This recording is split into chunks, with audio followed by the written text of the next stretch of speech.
রামের পুজো, তাহলে কি রামের বোধের চেষ্টা কোন রকম ভাবে? রামের পুজো পশ্চিমবঙ্গে জুড়ে না, সারা ভারতবর্ষ জুড়েই রামের পুজো হবে। আজকে আমরা এখানে বলছি তো, ব্রিটেনের মতো জায়গায় সেখানে পার্লামেন্ট শুরু হয়েছে, গঙ্গা জল ছিটিয়ে শ্রীমদ ভাগবত গীতা পাঠ করে। এটা আসতেই হবে।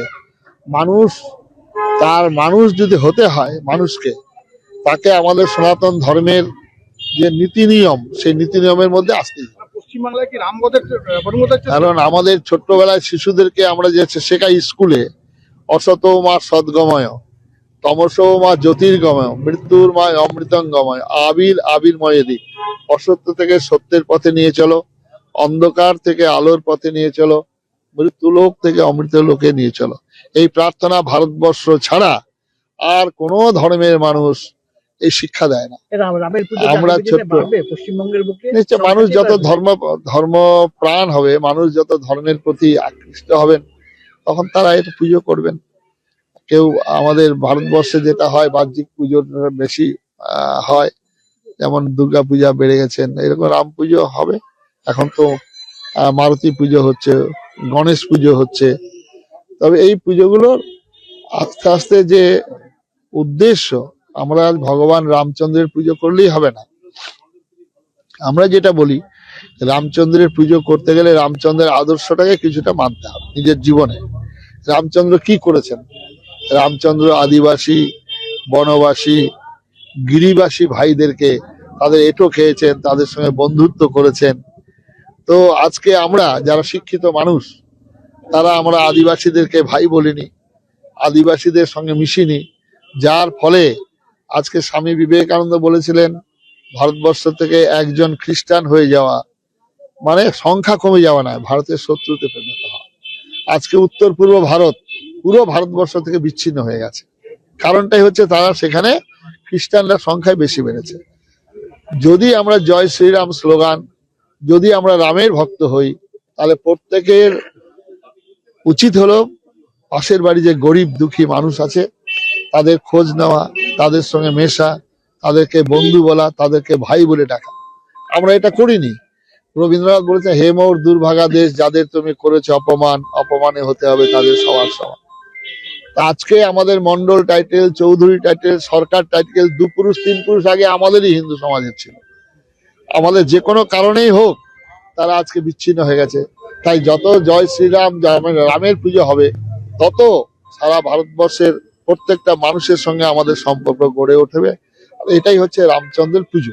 ভারতবর্ষের জাতীয় মহাপুরুষ ভগবান রামচন্দ্র এবং কৃষ্ণ সারা ভারতবর্ষে পূজিত, এবং ভারতবর্ষের বাইরে যারা সনাতন হিন্দু ধর্মের মানুষ আছেন, তারা এই দুজনকেই ভগবান বলে মেনে নিয়েছেন।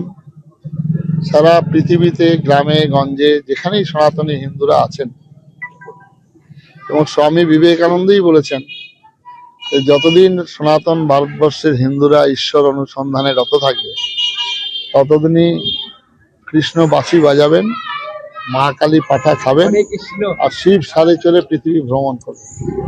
সুতরাং রামচন্দ্র আমাদের ভারতবর্ষের প্রথম অহল্যা, যে জমি চাষ হতো না সেটা হলকর্ষণ করে তিনি চাষের ব্যবস্থা করছেন। বর্ষ থেকে বর্ষণ, এই ভারতবর্ষেই প্রথম বর্ষণ ফসল চালু হয়েছেন, সেটা রামচন্দ্রের হাত থেকেই হয়েছে। সেই জন্য আমাদের প্রত্যেকের ভিতরে, হৃদয়ে, মনে প্রাণে গাথা আছে রাম।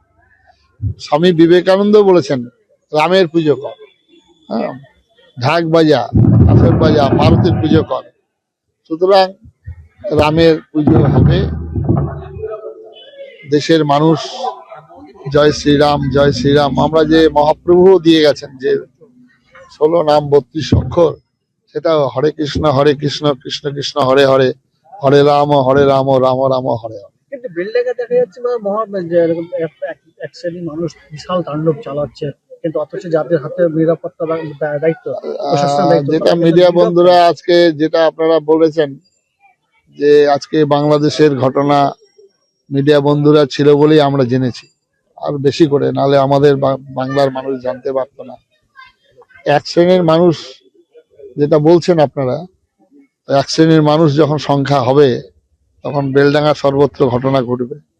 এখন যেটা বাংলাদেশে হচ্ছে, পাকিস্তানে তো শেষ হয়ে গেছে, সেখানে এক শ্রেণীর মানুষ 1%, 2% এসে দাঁড়িয়েছে। বাংলাদেশেও সেরকম সংখ্যা বৃদ্ধি হলে যেটা হবে, যে সংখ্যা যে ধর্মের মানুষ প্রকাশ্য জনসভায় দাঁড়িয়ে বলতে পারেন 70% আর 30%, হ্যাঁ, সে ধর্মের মানুষ তো উৎসাহিত হবেন আর আমরা শুনবো। আরেকজন বলছেন, তিনি একটা শিক্ষিত মানুষ, একটা মহানাগরিক 1 নম্বর,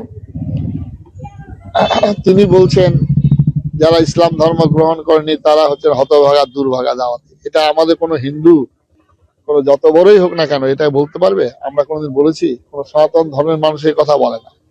স্বামী বিবেকানন্দ চিকাগো শহরে দাঁড়িয়ে বলছেন, তোমরা হিদেন বলে, কাফের বলে মনুষ্য গোষ্ঠীকে দুটো ভাগে ভাগ করেছেন, আর আমরা হিন্দুরা বলি